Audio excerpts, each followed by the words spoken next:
मैं असम का जनता का ओर से और हमारे पूरा पुलिस बल का ओर से गोवा के माननीय मुख्यमंत्री जी को धन्यवाद देता हूं और मैं विश्वास करता हूं कि गोवा और असम का आज जो एक समन्वय हुआ, एक जो हमारा बीच में भाईचारा हुआ, ये हमारा देश को आगे जाके मजबूत करेगा।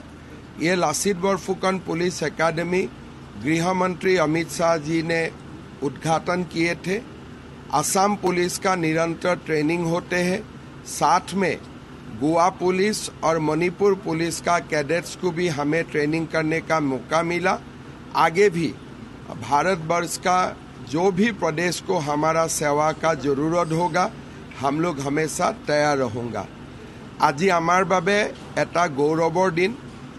लासित बरफुकनर 400तम जन्म जयंतीर समयत आमी लासित बरफुकन पुलिस एकाडेमीक भारतर भितरते एखन सर्वश्रेष्ठ पुलिस एकाडेमीলৈ रूपान्तर करार आमी कल्पना राइजर आगत प्रकाश करिसिलु।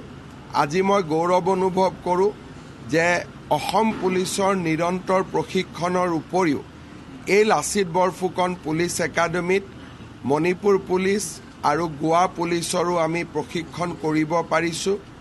গোৱাৰ মুখ্যমন্ত্ৰী ডক্টৰ প্ৰমোদ সাৱন্ত ডাঙৰীয়াই আজি গোৱা পুলিচৰ 700 কেডেটছৰ পাছিং আউট পেৰেডত মুখ্য অতিথিৰ আসন গ্ৰহণ কৰিছে। নিশ্চিতভাৱে অসমৰ বাবে ই এটা ডাঙৰ গৌৰৱৰ বিষয়। ইমান দিন আমি আন প্ৰদেশৰ ওপৰত নিৰ্ভৰশীল আছিলোঁ, আজি আমি নিজে আন প্ৰদেশৰ কেডেটছকো প্ৰশিক্ষণ দিব পৰাৰ অৰ্হতা অৰ্জন কৰিছোঁ। মই অসম পুলিচ আৰু অসমৰ জনসাধাৰণক আজিৰ এই দিনটোত অভিনন্দন জনাইছোঁ।